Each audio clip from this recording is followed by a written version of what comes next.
And crank the mic up. Good morning, everybody. 9:05. We're back. Every morning. Every morning. Monday through Friday, 9:05. Here we be. And today, the morning caffeinated libations are being drank via my lovely Apocalypse Girl mug, crafted by yours truly during a session at the Superhero Creamery in Ashland, Kentucky. Interesting little store. They have an ice cream shop, a comic books and collectible shop, print shop, and a little ceramics art area where you can pull mugs and different things off the shelves and paint them and do all kinds of stuff with them yourself. All this is in one place in the mall up in Ashland, and it is one of the most interesting comics and collectible shops I think I've ever seen. So if folks from Superhero Creamery, hopefully you guys are doing well post-COVID. And pardon me, something in my eye. We're swinging wild here this morning, as always. So Superhero Creamery in Ashland, you guys, if you happen to hear this, I don't know, maybe I'll tag you guys in the post or something because of the shout out. Great place, and at some point I hope to go through there and sign some Apocalypse Girl stuff. So, all right, where are we going here? Where are we going? Tripod cam. Woo! I need to shift the camera. I need to change my tripod focus. Mental note. I will look into that after today's stream. Headshot. Tripod. Headshot. I'm feeling goofy, guys. Alright, see if we got anybody in the chat just yet. No, we don't, because on Tuesdays, y'all are lazy. Y'all don't show up. Come on, get in here on Tuesday. They're like, nah, I'm still recovering from Monday. Y'all funny. Funny. Alright. So, also, should start having some convention announcements to make coming up soon. So, there are 2 shows coming up in Florida, and I might be at one of them. I'm not sure which. There's a convention in Orlando, and then there's SuperCon in Miami, and there's a slight chance I could do Orlando, a better chance that I could do Miami. Miami might be a thing in September, so we shall see. Crack that neck, get ready to jump into this stuff. So, see if we got anybody in Discord. Alright.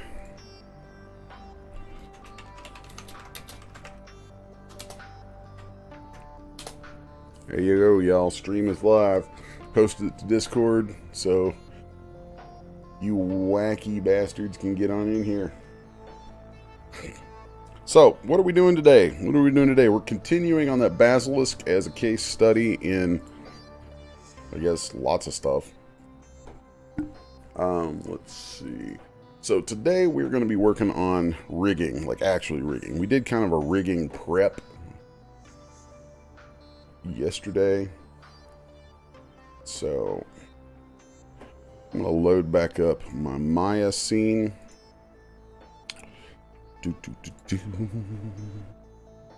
And I don't know why. Well, let's just I need to add this back in here, I guess. Alright, give us just a moment. Maya. There we go. That's better. And there I am. Yay. Alright, everybody. Little OBS editing on the fly. Ha! And we're ready to roll. Nice.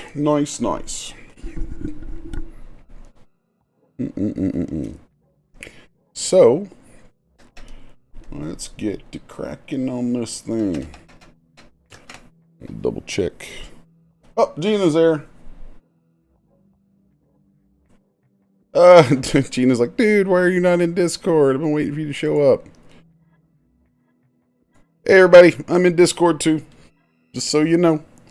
And the audio will pump through, so y'all be good. Be good kids today. Good kids. Alright, so we're working with some rigging. And here I have gone ahead and cut this guy up. And what that means is, and this is kind of, I used to develop a lot for Poser. A lot of stuff. Like probably a few thousand. No joke, a few thousand characters and figures and things for Poser through the years. It was a lot of stuff. Like a lot of the content that's actually in Poser, there's a huge amount of content in Poser that I did for them as a contractor. And then tons that were on their website, just a ton of content I've done for Poser. And while it is, I'm just going to say it, it's a dead format, guys. I mean, the software's still around. Some people are still using it and all that kind of stuff, but it's a dead format in my opinion. And I know there's some folks who probably get angry at me for saying that, and sorry. I mean, sorry. I tried to keep it alive. I did my part to try and keep that thing alive as long as I could, and no. It died. It died. Just pull the plug on it. Anyway, but that being the case, I made a lot of content for that through the years, and I actually developed a set of processes with it that enable me to create things, certain kinds of rigs, or at least the core of a rig, very quickly. And I used to use Poser as an intermediary for work that I would do in Maya. And the reason being, I could take a mesh and chop it up, or a copy of a mesh, and chop it up, and then name all the parts. And there was a scripting method for Poser that Manga Studio has also a version of that would allow me to read that object in all its parts and have the software generate joints based on all those names that were roughly centered, which really jump-started a lot of the process. Because like drawing in bones and centering them to a mesh in some spots is a little annoying. And there are faster methods and stuff, or there are methods now that are faster for that than they were back in the day. But, you know, this is still something that I've come up with that is really, really super quick. So, you can probably hear off camera, I think Heisenberg's trotting around, and my significant other, Miss Janice. Say hi, Janice! Hello! Miss Janice is just off camera, so, let's see. So what we're going to do is look through here, and I don't think I quite finished up my my naming of these in my off-stream work on this. So I'm inside Maya here, which you can see where I have. This is funny because this is one of the reasons why I use an older version of Maya, is I have a bunch of scripts and things, and some of them are about naming and doing all kinds of stuff like that. That don't really translate forward that well. I could update these sometime, but it's just, I don't know. Anyway, so I have all these buttons in a shelf here that allow me to just pop these names on. But if you were to do that manually, I mean, most software you're going to be able to name these objects manually. So like here, I'll just go in with that. So we're going to call this head. I do believe I have jaw. Then left eye, right eye, and I still have to cut the all the toes on this thing. So let's just go in here, and one of the things I have loved about Maya forever is the ability to use a certain key command and just walk my way down a selection like this. I'm actually going to go through and combine these together temporarily into one object, because that will make this process go much more quickly. Okay. Now then, and then do I have symmetry on? Yes, I do. There we go. So now,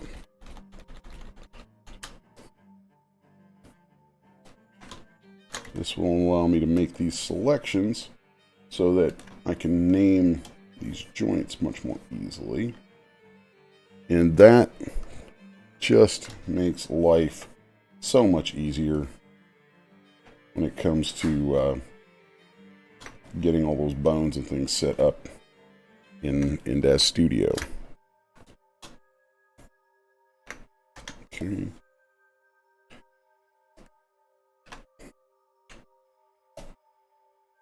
I want to make sure that these groups are separate, though. They don't touch each other. Okay, so then I'm going to extract once, and then twice. Then I will separate all those. Oop. And then one of the things I have a script for in here is a renamer. So these are going to be arms A, B, and C. A in the front, C in the back. So this is going to be L, index A, 1, 2. L mid A, 1, 2. L ring A, 1, 2. And L pinky A, 1, 2.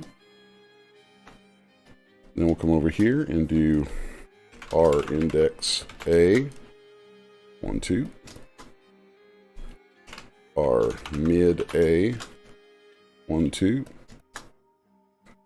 R ring A, 1, 2. And our pinky A, 1, 2. Then this is going to be, let's see, this will be L hand A, and I'm just going to make this a little more consistent for myself. One of the things I like about these, I have a bad habit of like mistyping things. So I can just grab one of these buttons and know that I'm going to hit the right thing. I can just append these on here. So this is going to be our hand A. And actually, you know what? Let's go back, because there's an even faster way that I can name those, which with my renaming utility,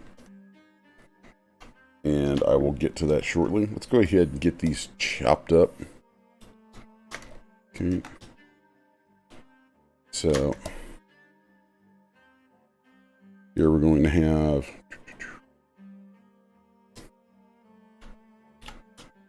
1, 2.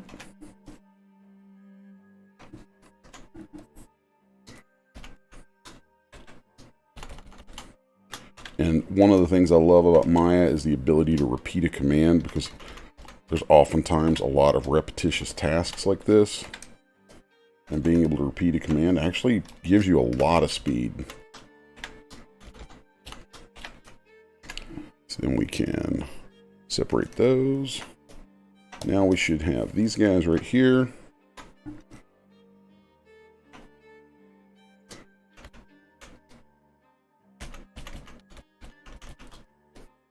Did I already cut these? Oh, I guess I did. I guess I did already cut those. Or part of those anyway. That's fine. Let's extract that.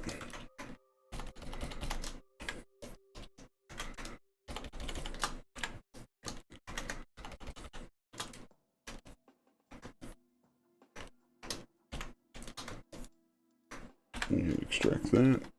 We'll separate those. Cool. Now then, I'm going to delete my history on all this. And then I do group and ungroup commands at times to make sure it's all on the same hierarchical level in Maya. Now, here's going to be a super fast way to do a lot more of this naming. So let's go and grab my, I think I have a copy of that here. Oh, cool, cool, cool, cool. So this is going to be L, shoulder, A, B, and C. Now let's go over here and do the right side since we already have these things in. The naming is really crucial that it have an L or R prefix and then everything be exactly the same from left to right so that symmetry commands in the software will work. Let's see. L 4 on ABC. Boom, boom, boom. ABC. And since it will screw that up if I don't have, if I try to overwrite it with the same thing again, I want to make sure that I get that out.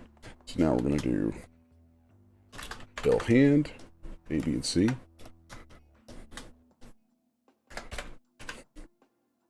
R hand, A, B, and C. Now we can focus on these fingers. Or toes, whichever you want to call them. So A, this is going to be L index B. And am I putting underscores? Yes, I'm putting underscores. So there's that. I'm going to switch this to numerical. Boom. Then here.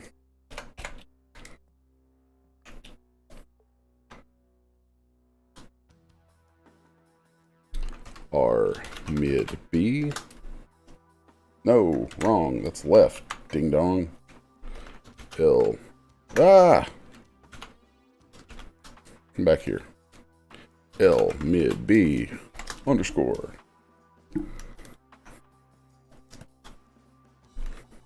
R mid B underscore. L ring B underscore. R ring B underscore. L pinky. Learn to type, man. B underscore. There we go. Doot doot.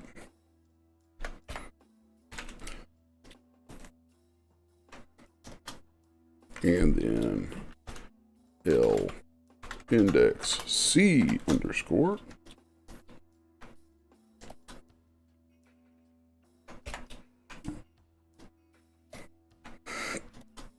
All right. L mid C underscore. This is like the most boring part of this stuff, I swear. Or just about one of the most boring parts.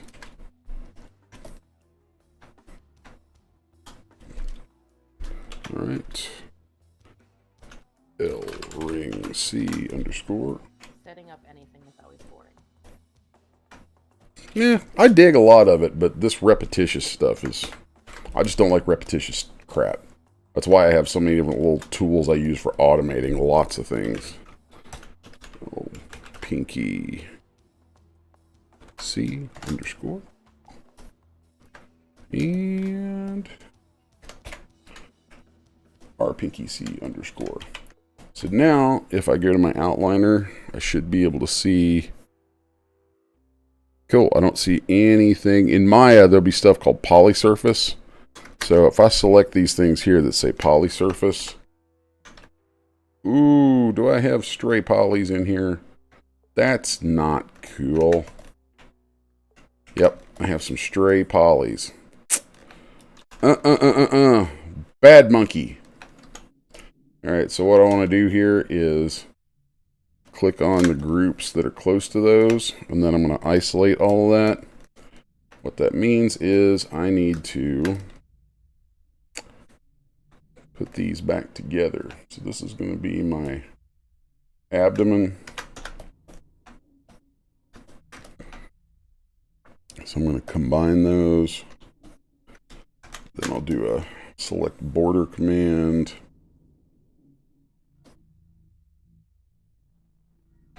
And I'm going to go into my left view here and see where was that junk. Okay, it's right there. Oh, that's super, super annoying. Do I have symmetry still turned on? I think I do. Alright, so I should be able to do my merge vertex command with a very low threshold. And okay, cool, that's all good. So now if I delete that, I can paste abdomen back on there, and that's going to be good. Alright, and now I should do the same here. Combine. Select my borders. And it should only be this stuff right here. So, and that comes down there. Delete that. And, oh, what joint was that? Was that the hip? I believe that was the hip. Okay, cool. So, and then just because I'm anal about it, I'll do a smooth normals across all of it. So that's why we go into this into the outliner here, where I can just see a list of all my group or all my object names. So there I have all my object names, and in Maya I'm going to put that in a separate layer. So I have in my base layer the original mesh, and that's going to be important because even though we're going to use this cut apart mesh to generate rigging, eventually that will be replaced, because since this is cut apart, my HD shape will not apply as a morph to this. When you separate those, the edges between groups that have, basically when you separate, like if these two things were together as one piece with those vertices where they meet, shared, they'd be welded. Well, when you separate it, that means now there's two vertices there, because there's a vertex for this point at the edge and a vertex for this point. So that means the vertex count and vertex index, it's not just the count, it's also the order list of the vertices, won't match up the same with the underlying cage behind the high-res morph. So this won't be able to take that as a morph, but I can use this to generate my rig. So once I generate the rig, and I go through and I get all that stuff kind of working, and probably about 30 to 50% there, then once I feel like I have my my skin weights and everything at least started, because after you replace it, you'll still have to go back through and touch up skin weights. But I'll get to a certain point along the way from this mesh that I'm using to generate the bones, and then I'll switch it out for the original mesh, which is kind of a weird process, but it's a counterintuitive process, but once you know it, it's easy. It's not something you stumble onto. Like, you're not just going to blunder upon this process. I don't think, anyway. So, let's get this all exported. And there's also a stupid thing Maya does that really ticks me off, and I wish there was a way to get rid of it, and I haven't found it yet after all these years, so I don't know, but you'll see what I'm talking about here in just a minute. So let's go over in here. I'm going to call this Basilisk Rig Mesh. I'm going to output that. Now, if I go ahead and import that into DS, okay. So here's my rig mesh. If I bring that into DS, yay, there it is. We could see these hard edges where those groups are cut apart. That's fine. What we have to do here, though, we're going to look, and there's going to be, okay, that's wild. It didn't shove the word polysurface after everything. You know, there are times, there are moments when things surprise even me after all this time. So it did have an empty default group in there, so I'll just get rid of that. And yeah, that's really interesting. So and I'll just export it. Actually, you know what? I'm not even going to bother exporting that because we don't even need to bother with that group. Never mind me. I only pretend to know what I'm doing. All right, so here we have our figure setup panel in Manga Studio, which I'm not showing because I haven't switched over. That's good. You guys didn't see my blundering just then. Haha. Yay. Truly a professional here. I absolutely know what I'm doing. Absolutely know what I'm doing. Promise you. Promise you. So, in Manga Studio, if you go to Window, Panes, you'll see a ton of things in here that aren't on the surface just as soon as you use a program. One of these is called Figure Setup. I do so many original figures that I keep it docked into my UI. And the way that I'll use this is I'll hit Add Geometry over here, right click and hit Add Geometry. Then I'm going to go to my folder where I have my mesh rig, or my rig mesh at. And we're going to load that in. And we're going to find that there is a default group in here that we don't need. So we'll just keep that in mind. And what's going to happen now is I'm going to drag this over into this hierarchy window. And I'll see the default group listed there. I'm going to go ahead and just remove that bone. So now it's going to ignore that group. We don't want it to pay any attention to that group. Now comes the tedious part from inside here, and that is arranging this hierarchy. So let's dig in. An easier way to see all this is if I right click and go in here and hit from right here, collapse selected bones and children. That way it's not going to be displaying those extra lines of data after it, and I can see just the titles on everything much more easily. And I'm going to go in and start from the hip, okay, and just drag the abdomen up on there. Then I'm going to look for the chest, then the neck, then where's the head? I bet the head's all the way at the top. It's royal pain sometimes when you're dragging stuff from all the way at the top, because you have to like pull down past the bottom and let it scroll. So there we go, the head. Then I want to find the eyes. Let's start with the left eye. I tend to do the entire left side first and then the entire right side first. It's just a habit that I'm a little bit OCD about. So there's a left eye and then a right eye.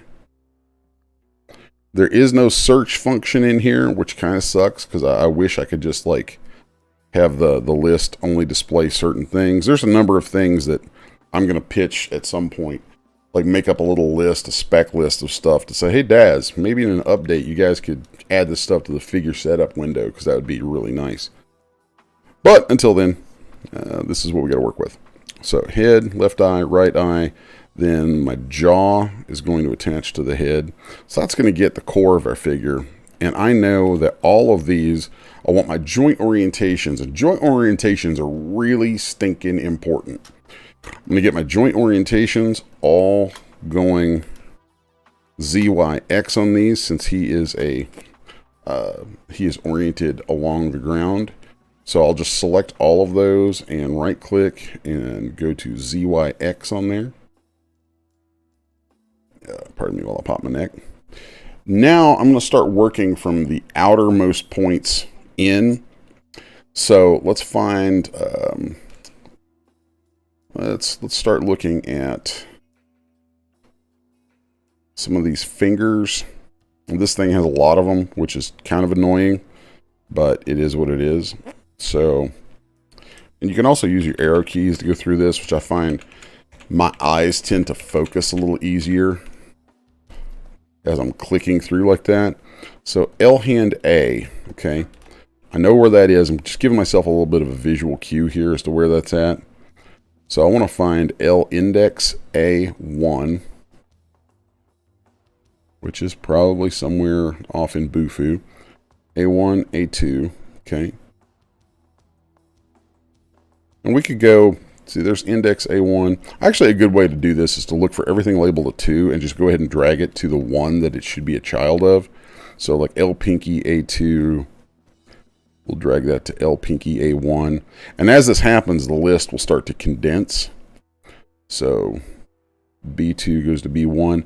It is very important that you get this part right, because if you have anything out of order, when we go to create the rig, it will put the bones in the wrong order, and then things are just wonky.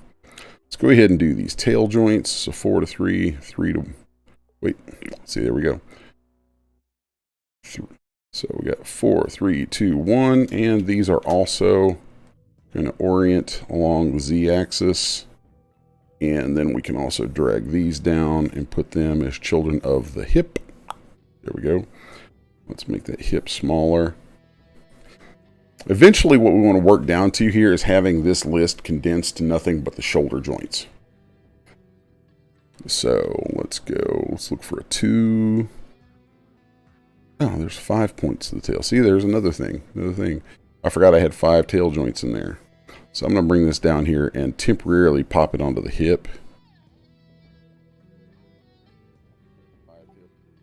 And then I'm going to drag that right there. There we go. Okay. So now, let's see, right index B2. 2 goes to 1. Pinky A2. Where's that pinky A? Yeah, this is definitely the tedious part. Very, very tedious part. So, let's see, C1.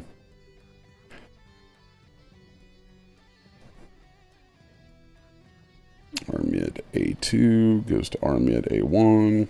Close that up. R index A2 goes to R index A1.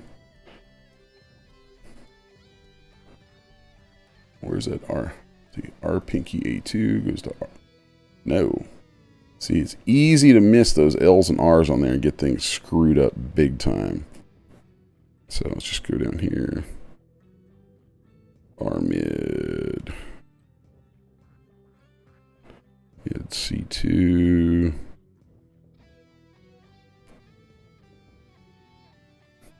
To R mid C1. It gets progressively faster as you start getting things knocked out of the list. R pinky C2.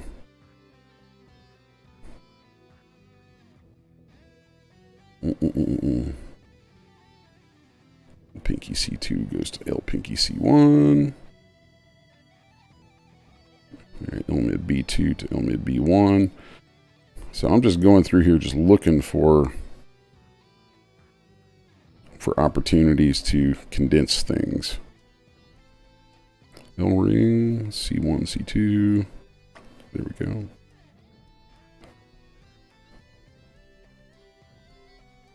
Let's see.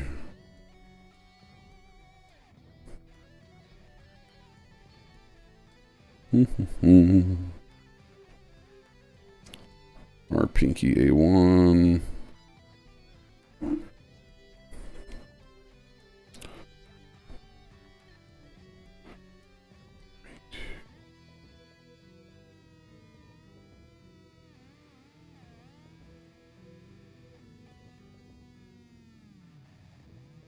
A1, A2, let's close those up.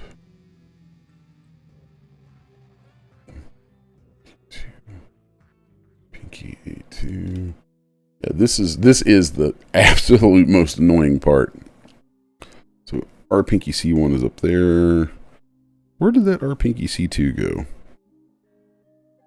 Is it way down here? Yeah, see, it's way down here at the bottom. Okay.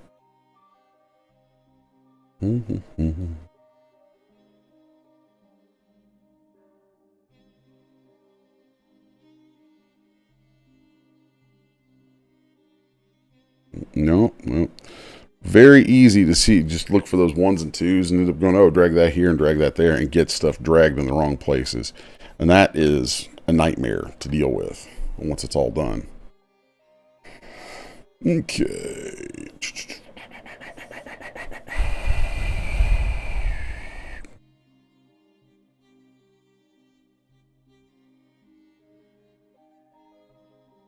Hey, what? Yeah? Hey, Les, how do you feel about DS5 coming out soon? It'll be cool. I'm not foreseeing, for us on the developer end, I'm not foreseeing any major changes, honestly. I know a lot of stuff going into it is going to be like, well, I know a lot of stuff going into it that I can't talk about. God, I hope not. Listen, you are the most averse to change person I know. It's hilarious. Let's see. But, yeah, I don't foresee anything being that difficult on our end. It takes me forever to learn new stuff. There are reasons for that, Gina. I've known you long enough to know why it takes you forever to learn new stuff. You need to approach things differently. That's all. So, L index A1. I need to, God, I'm going cross-eyed looking at all these. I hate that part. So,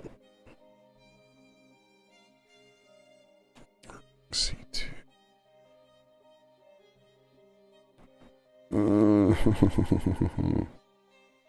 Yeah, this is a little annoying at times, guys. Won't lie. I really should have done a simpler figure to demonstrate with, but whatever, you know, whatever. L-ring B2. There we go.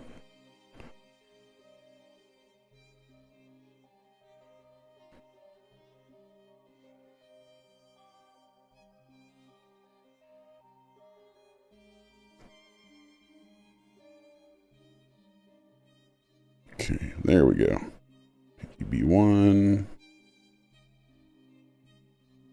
I see right here, I have an index under this pinky, and that's going to screw me up big time if I'm not careful. L index B2. So let's go ahead and make sure we get that.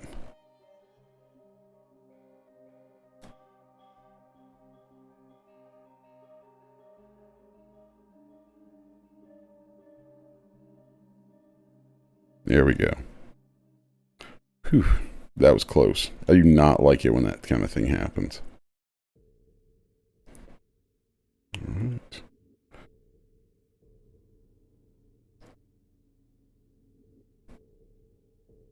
There's a weird groove I have to get into with how I look at things.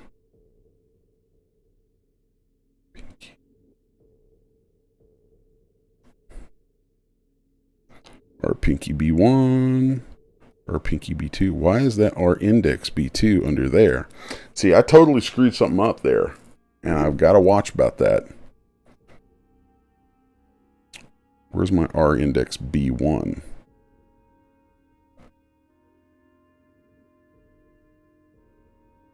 I think it's probably more distracting because you're trying to entertain a live feed while you're trying to also concentrate. It doesn't help. I'll be honest about that. So, all right, I have to untuck these for a moment.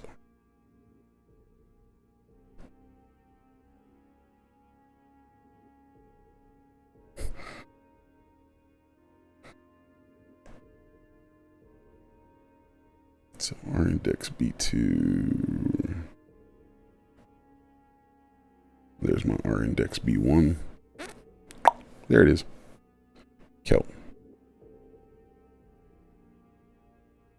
All right, let's go back up here and collapse all. Open it back up. Whew. All right, so part of why I'm kind of confusing myself is I forgot something that's a really handy thing to do with these is like stash them under the hand that they go to. That way I can close them up and I'm not looking at the same stuff over and over. So like this L index C1 would go to L hand C1. Then where's my L index C2? So then when I put that under there,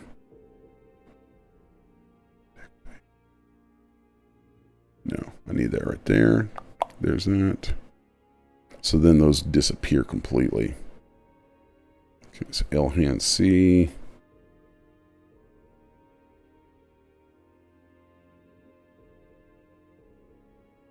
L pinky C1. Does it have a C2 after it? Yes, it does. So there we close that out. And start making the list shorter. Now let's do L ring C1. Does that have L ring C1? See, and that one has the wrong thing under it. I gotta watch about that.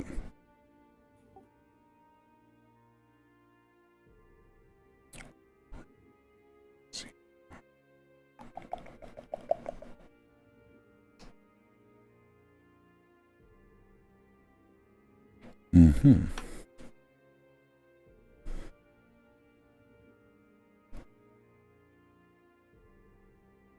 Okay, can I... Let's see here now.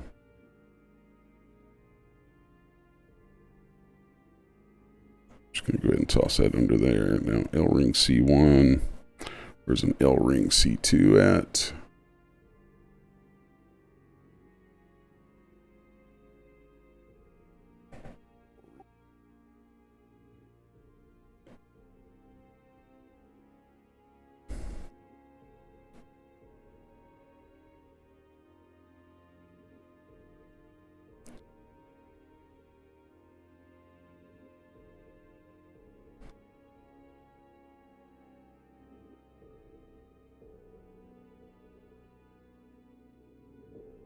There we go.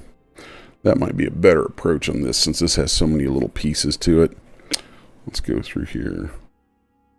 Our hand, ring, C1, R, ring.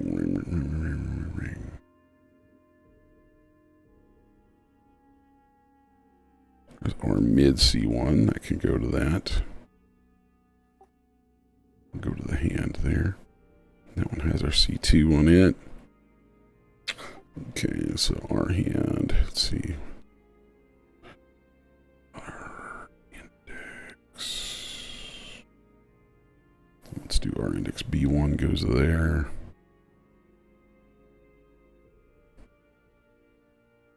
Yeah, I'm going to end up finding... I definitely let myself get in a bit of a rush there. And, let's see. Pinky A, R mid B1.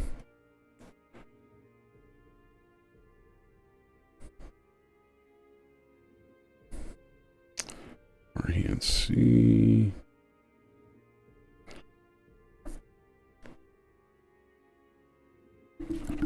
I'll find anything that's that right hand. There's an R pinky C1. No, yep.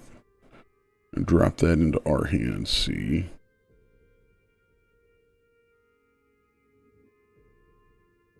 Let's go ahead and take R hand C and put it under R forearm C. And then R forearm C under R shoulder C. We'll close those up for a second.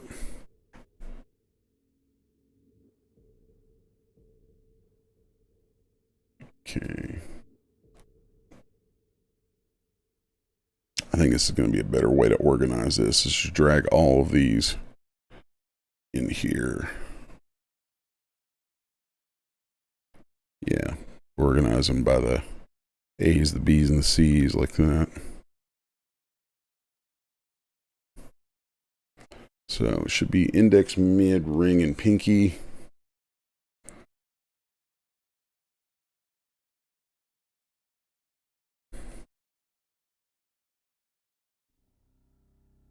Of course, I just did the wrong ones on that. Oh, that's horrible. You know what? I'm going to reset this whole hierarchy. Start it over. Because it is an organizational pain. And I'd rather do it again and get it right than sit there and try to clean up what I had wrong right there. So, let's go back through here. Take a different strategy. Usually the strategy I was using there works, but I forgot that this has so many limbs and so many digits on it that I need to kind of think about it a little differently. So let's go hip, abdomen, chest, neck. Then I'm going to go ahead and toss the eyes onto the head up here. Come on, scroll. Then the head's going to go onto there. Then the jaw's going to go on the head. Now let's look for some tail pieces. Tail 5, 4, 3, 2, 1.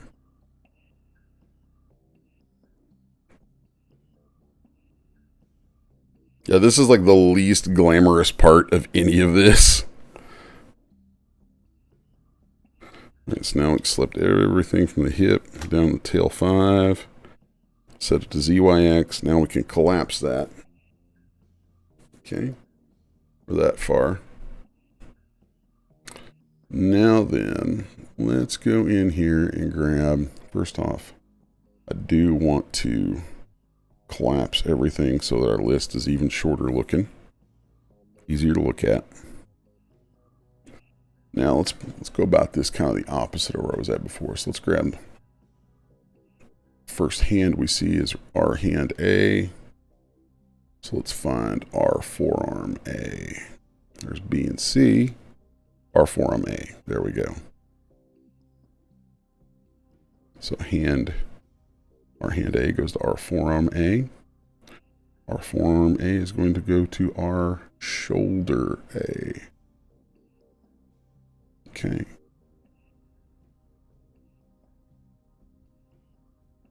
Now then, let's do another hand. Our hand B.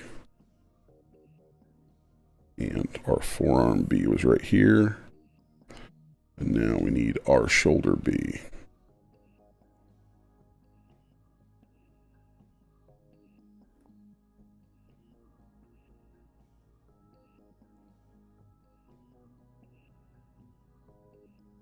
Where are you at?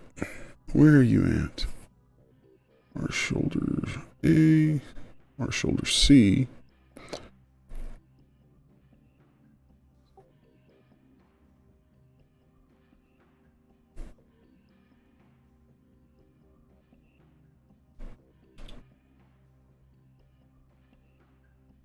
Sometimes it's just hard to spot things in that list, especially so much stuff that looks the same.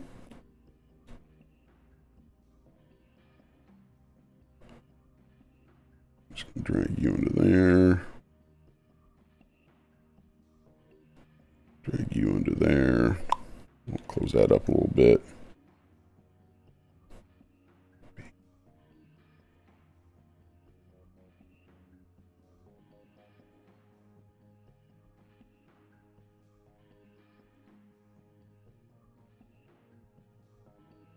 Okay.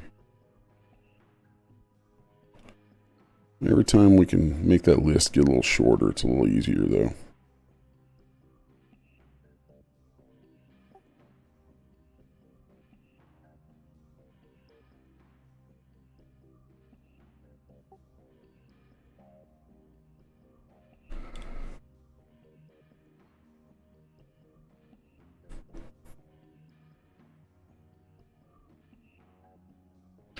Alright. Shoulder A.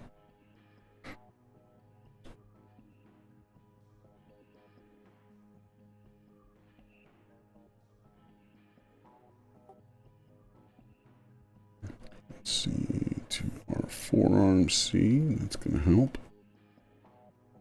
To our shoulder C, that's going to help. Just got to whittle it down.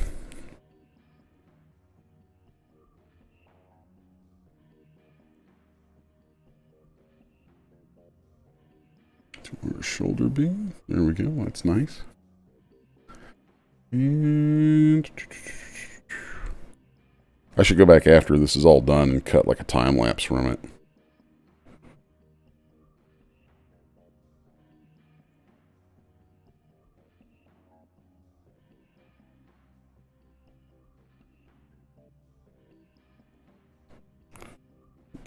one's all good.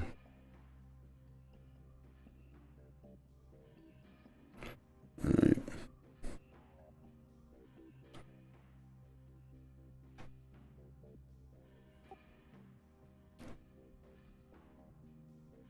Let's see. Coloring C1. Yeah. Do, do, do, do, do, do, do, do.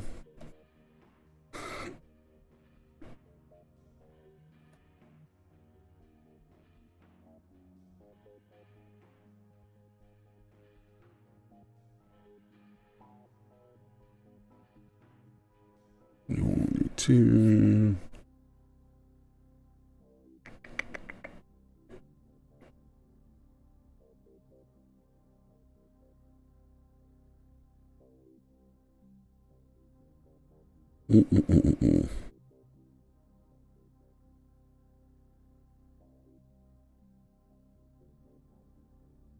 Really just need to get this list whittled down here.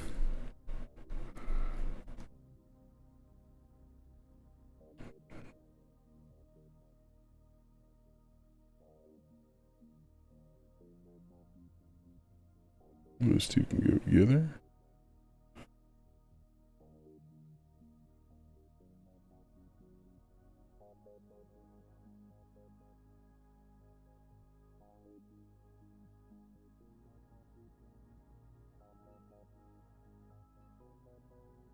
I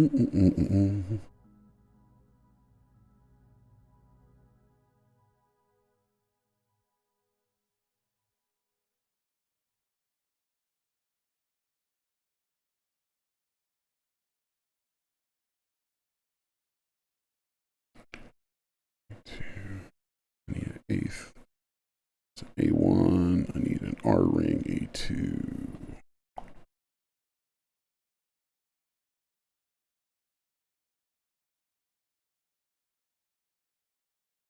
Yeah, a search feature in here would be so stinking nice.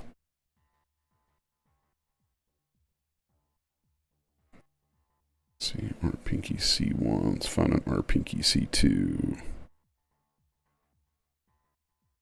Okay. Yeah, come back here.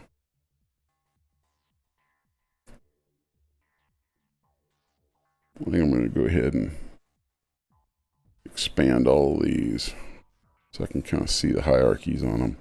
God, I hate being able to see all that though. Makes it harder for me to see.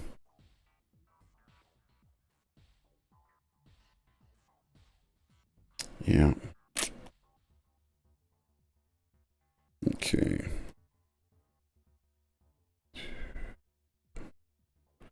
So L ring B1, L ring B2. Yay! We have a winner. R Pinky A1. Where is an R Pinky A2?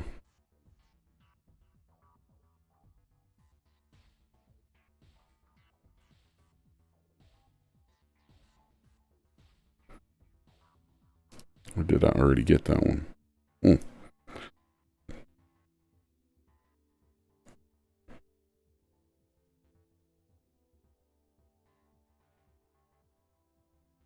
Okay.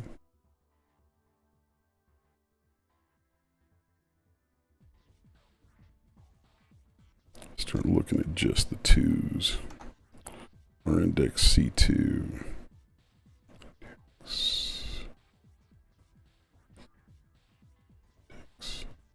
Cool. Now Pinky C2. It's an L Pinky C2.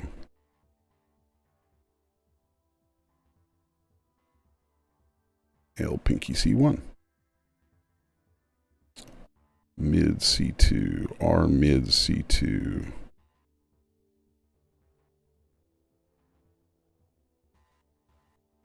R mid C1.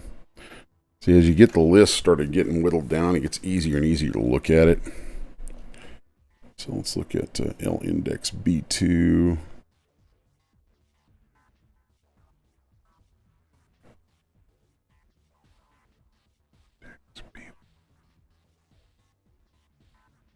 There we go. Let's see. L pinky A1 to an L pinky A, or A2 to A1. There we go. Mid, L mid A2.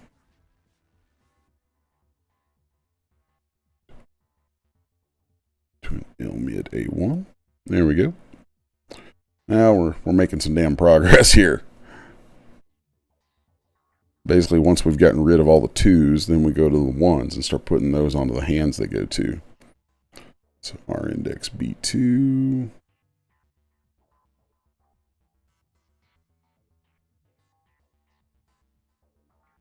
To R index B1. And if you get this stuff wrong and it generates a rig and you find you've got bones that are crossing over the axis, you can always reparent them. But it's just easier to like be kind of anal about it at this stage and get it right here. So R index A2 to R index A1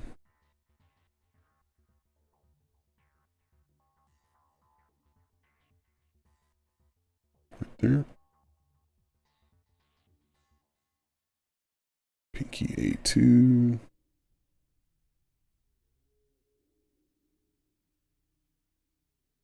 to an R pinky A1,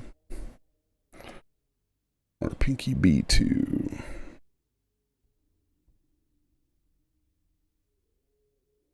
B1. Yeah, as the list gets smaller and smaller, it gets easier to look at. You know, pinky B2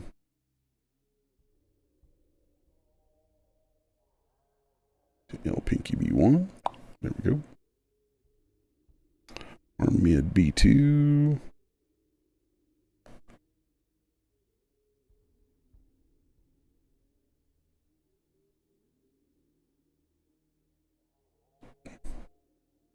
R mid B1. Pretty good there. R ring B2. R ring B1. Close it up. See how we're getting less and less of those number twos out here now. L index C2.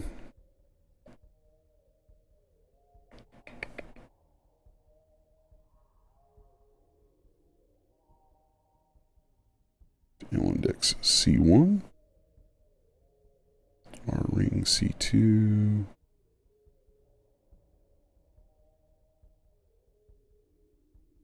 R ring C1. L ring A1. A2. Gonna go to L ring A1.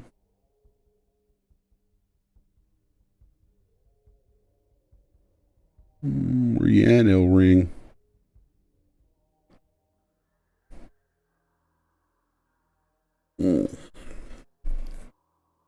That worries me.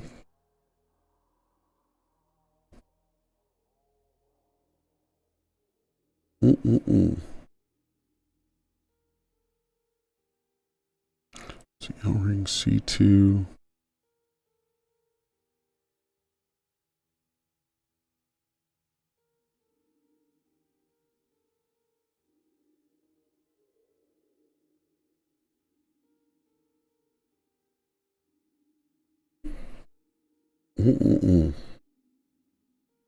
Yeah, that's worrying me. There's L ring A2. There's L ring A1. There we go. Where's that L ring C2? There's C1 at. I have two of these left. Two of these left here. So, I'm probably off camera by now.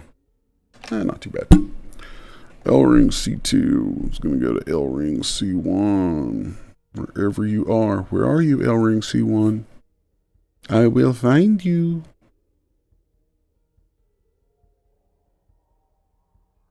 There you are.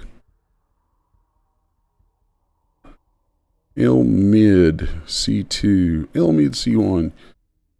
Yay! Are all the twos gone? The twos are all gone. So theoretically, theoretically, we should be able to start dropping these all these fingers onto their respective hand pieces. So, let's go grab. I'm going to organize this a little bit here. So, because I know that I'm going to have the C's are going to go to the hip, right? So if I grab L shoulder C, L forearm C should go onto there. Where's an L hand C? That should be out here floating around somewhere, shouldn't it? Shouldn't it? Boy, that worries me. Is that? Okay, there it is. Hand, forearm, shoulder. So now this is going to go onto das Hip. Now, R shoulder C. That has a forearm and hand inside it. Those are going to go onto the hip. Okay. So now I'm going to take I want the L index C. That's going to go on this hand. Where are we going here? There we go. Then L index mid. L index, let's see. L mid C. L mid C.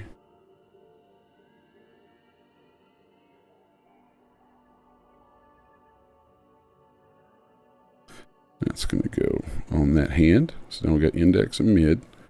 Now L pinky C is going to go on that hand. Oh, well, I'll put the pinky before the ring, but it doesn't really matter because it's the same level. And then L ring C. L ring C is going to go to the hand. Cool. And I'm just going to do that because I like to have them in order. Index, mid, ring, pinky. All right. So now we can close that up. So now let's go in here and look at the right hand. So R index C.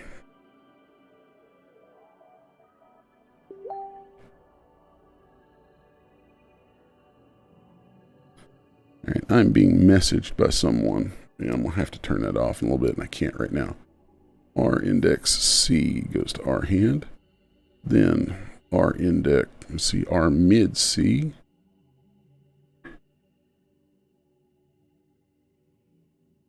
Goes to R hand.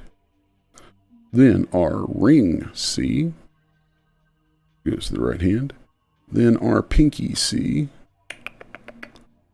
goes to our hand. So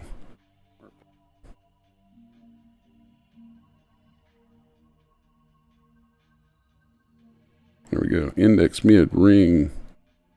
Oh, see, I messed up right there. That's why I double checked that. Let's just toss that back out to the root. So index C, our mid C, our ring C, our pinky C. Okay, so close that up. Kill.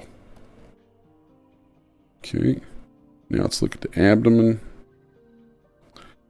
And that abdomen is going to get L shoulder B and R shoulder B. Okay. So now we want to find L index B. Drop that on L hand B. L mid B.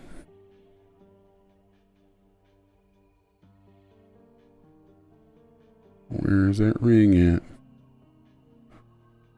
What's L ring A? Where's L ring B? Oh, I hope I didn't lose you somewhere. Oh, wait. It was down here. Derp. Yeah, it was the one I screwed up with.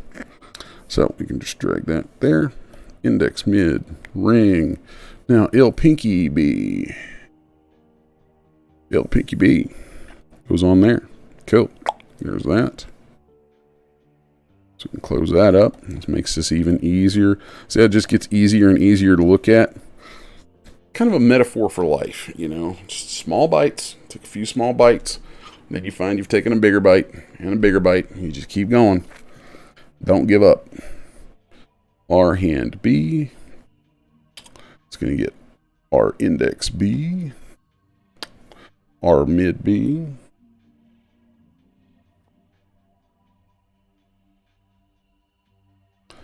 R ring B. And R pinky B. All right. So there's that. So now we can open up chest, which is going to get L shoulder A and R shoulder A.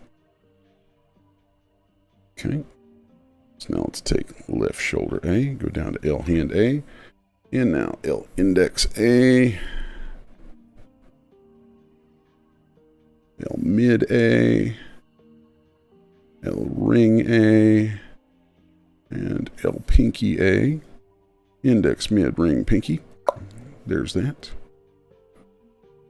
And now index mid ring and pinky.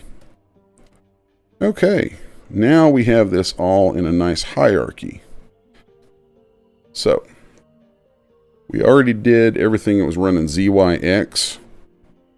Okay, so now let's go down onto the abdomen and look at, actually want to grab all these finger joints here. Let's go ahead and do hand, forearm, and shoulder on this are going to be YZX. Then all of these finger joints, L hand B, index B1, there we go. And all of these are going to be ZYX. Now, from the hand to the shoulder on this, it's going to be YZX. Then, throughout the fingers, so B 1 2 1 2 1 2 1 2. There we go. And why does that keep closing up on me? That's silly. I want to right click that, do a ZYX. Now we can scroll down. Let's close up those. And now chest. We got the same thing to do here. So shoulder, forearm, hand, YZX. Shoulder, forearm, hand, YZX. Now, all these fingers going to be ZYX. All these are going to be ZYX. Now we can close those up. That was my A's. Let's see. Did I not do my C's? Nope, did not. So shoulder, forearm, hand. I think we can do these all at the same time too. Oh yeah, you can control click on those. Forgot about that. So YZX. Boom, boom, boom, boom. There we go. ZYX. Boom, boom, boom. ZYX. All right. So now we have rotation orders set. Everything's tucked away into a nice hierarchy. I'm going to change this.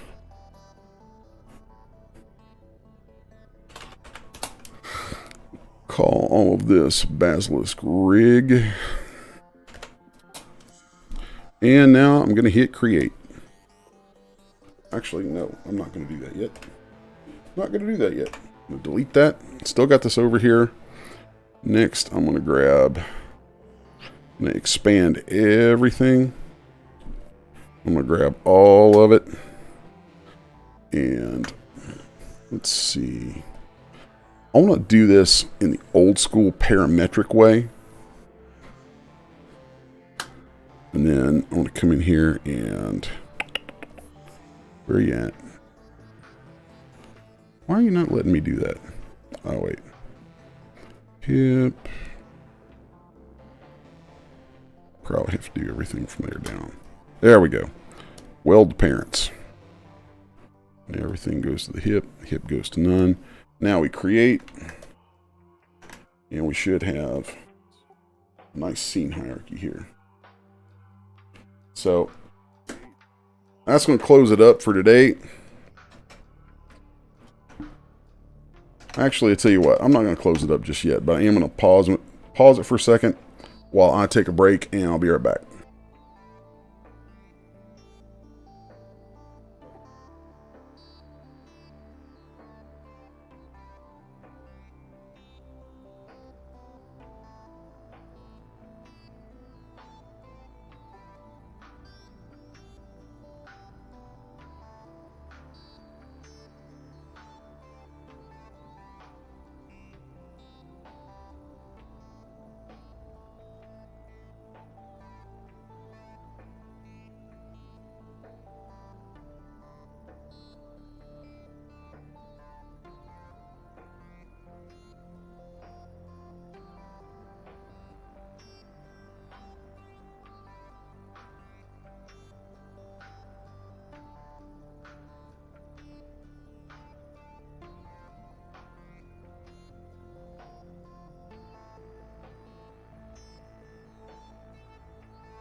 Yeah, I think you broke it.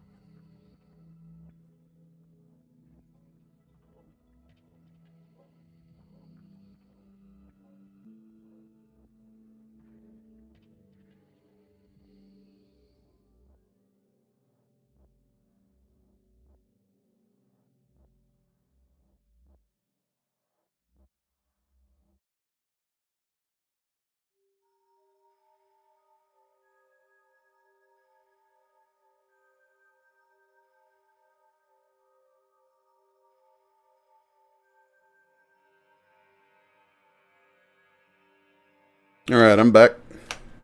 Whew. Checking over in the chat. We got Gina, Sean, Heinze, Overboard, Tassos. Yeah, looks like the whole gang's here today. Cool. So, I know I'm a little late checking in, but this was some intense stuff going on this morning, and wanted to really pound on that for a bit.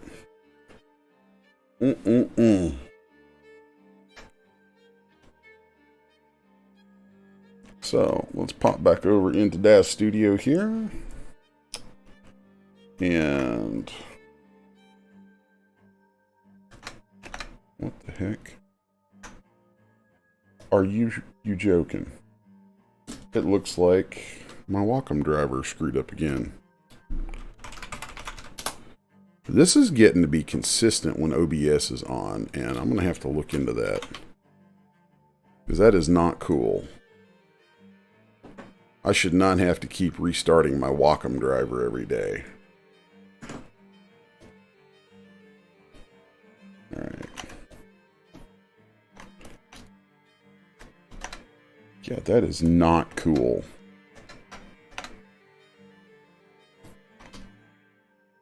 And it's doing this weird crap again.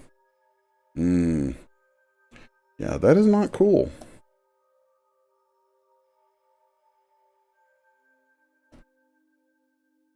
Let's see if going in here again refreshes my settings. Nope. Alright, well, here's what we're going to do. Here is what we're going to do.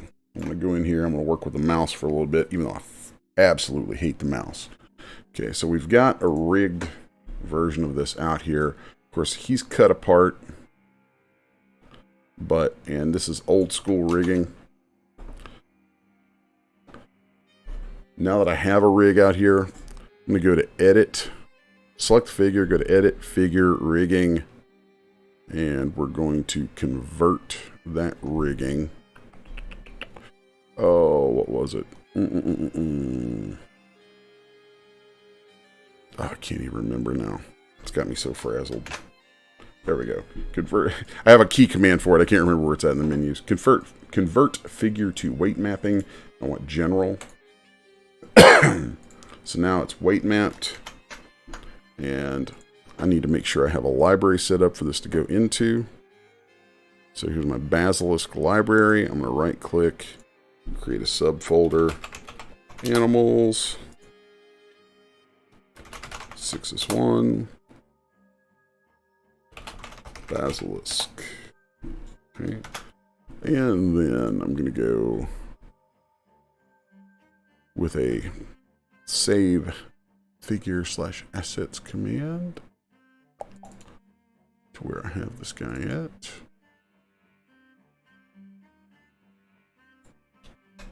And I'm calling this Basilisk rig,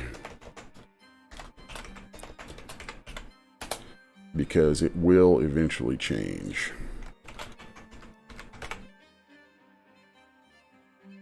But now we have a rig in place, and I'm going to restart Manga Studio. Alright, so I think tomorrow we'll come back and explore some more with this, like replacing the mesh, working out some of the skin weights, things like that. There's a whole other batch of processes to go through on this, but that this morning, and I know it was kind of granular and kind of a groan. I apologize, but that's part of the process, and I'm sharing processes here. So the process I showed this morning is how I like to to generate my skeletal hierarchy for going into a rig like this. And like I was saying earlier, back when I was doing this stuff for Poser and still for DS, either one, I actually, even though I've done a lot of work in the past for like film and games and things like that, a lot of times I've started my rigs this way because there's an organizational quality to it, and there's some interesting things that both Poser and later Daz Studio, because Daz Studio really was kind of the child of Poser, you know, really built on a lot of what Poser had to offer. There's a lot of functionality in both of those programs that actually didn't exist in, and I think in some ways still doesn't exist quite as easily in some of the high-end programs that we use. And I really like some of these functions. Poses, the ease of poses, the ease of switching symmetry on poses, the ease of swapping poses out between things. There's a lot of stuff there that really, to my knowledge, kind of started in the world of Poser, and there's a whole lot of incestuous kind of stuff in development, you know, across all the software in 3D. So it's hard to say where anything started anywhere, but I've always really liked the way these things worked out of Poser and then eventually Daz Studio.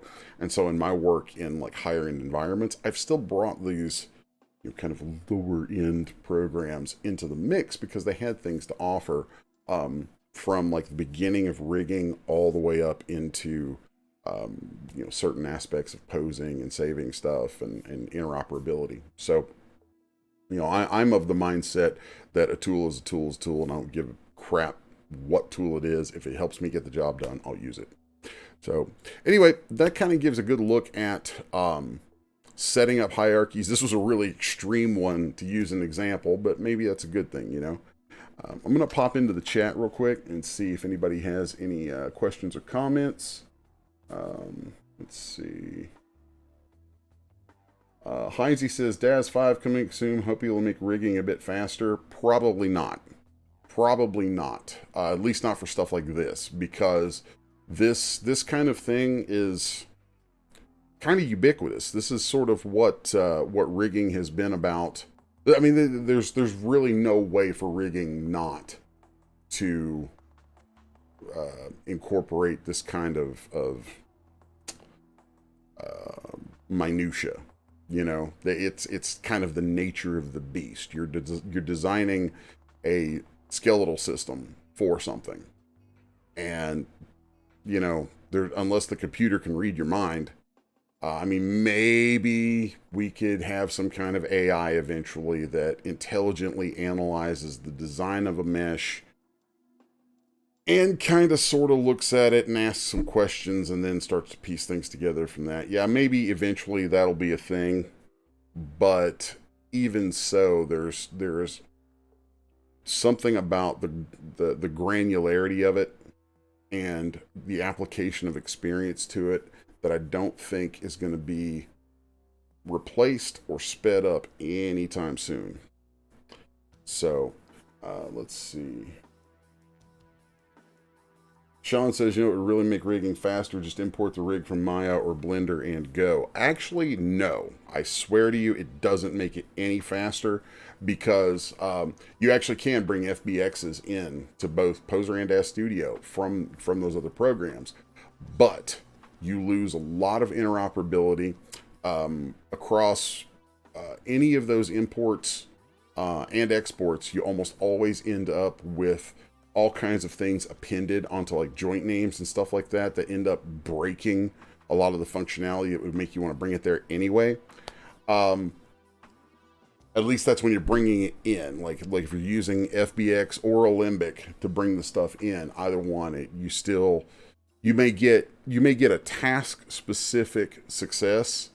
Like you brought it in and you can use it there for that task, but there's a lot of functionality you're going to lose because you're going to end up having all kinds of stuff happen. Like I've tried this off and on through the years, and it's just not there. It's not there, and it probably won't be there anytime soon. Plus, rigging, like I rig inside Maya, and inside Maya, yeah, I could just pop, drag all these bones and stuff out super quickly, get all that stuff together, right?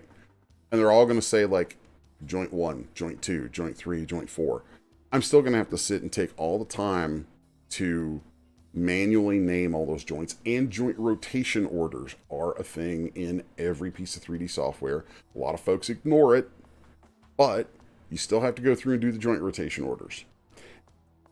And while you can draw the bones in something like Maya, you still have to take the time to manually place the center points on them, which is why I like using this and why I like starting. Like, I will, if I'm going to rig something in Maya, I will probably start it in Dash Studio just like I did here, so that I can generate that hierarchy and have those bones all centered to the volumes of their respective joints off the cuff, so that I don't have to sit and manually do that. And it may seem like a time sink, but it's time well spent in the prep, because once that's all done, and I can take an FBX from Dash Studio into Maya way better than I can take one from Maya into Dash Studio. That's just the nature of it. So yeah, I'd push back on that. I mean, like, if you're used to rigging in Maya or Blender, yeah, you could probably rig, you could rig something.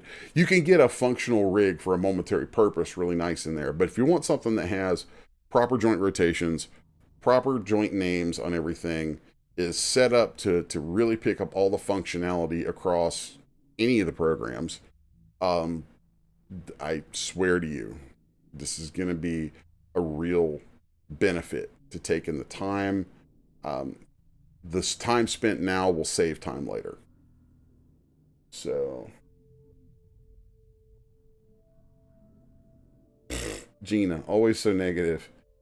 I have no idea what they're changing in DS5, but I will say for people creating products, it will most likely be a royal pain in the ass. I doubt it. It won't be that big a deal.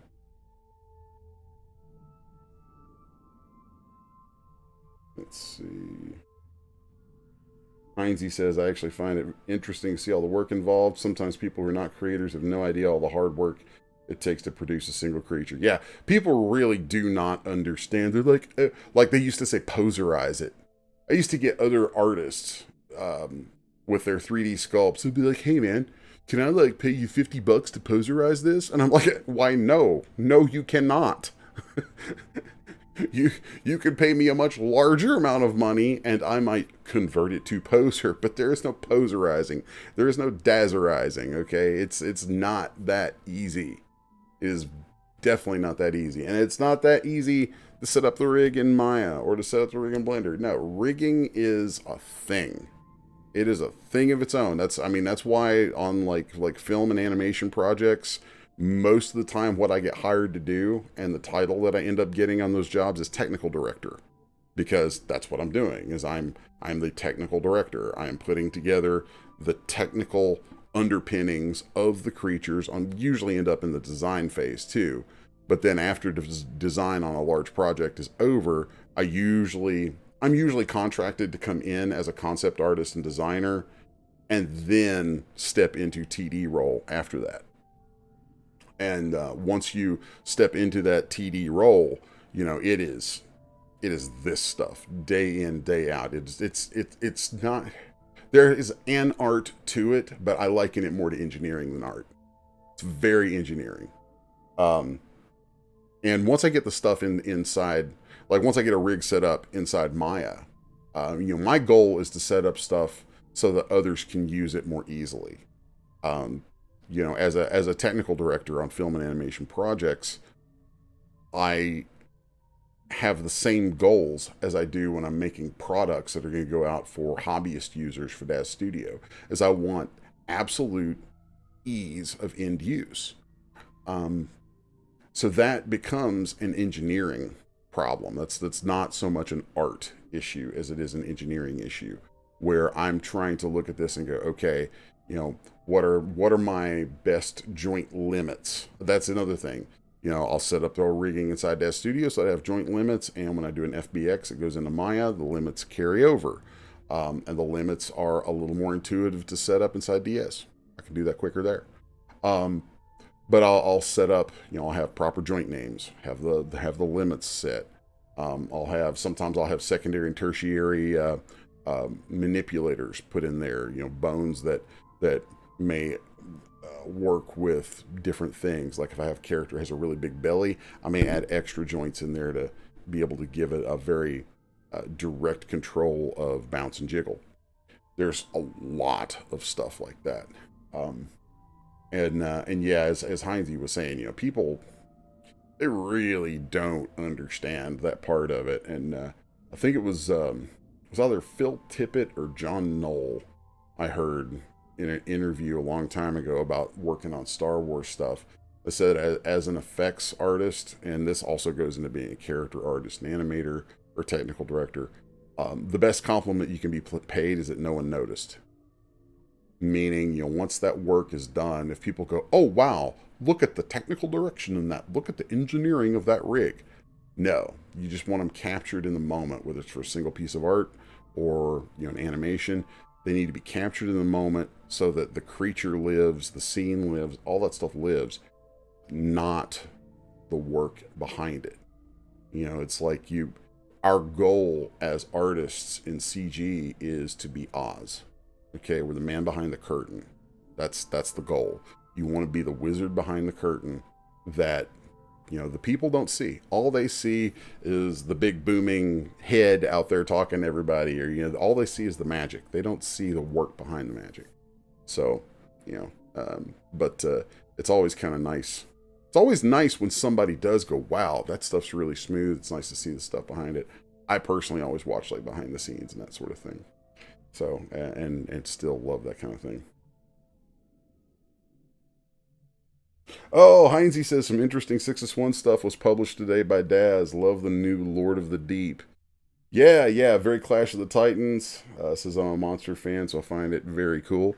Yeah, Lord of the Deep was is fun. It's fun. It's a new take on an older piece out of the 6S1 catalog that was originally produced in collaboration with my son.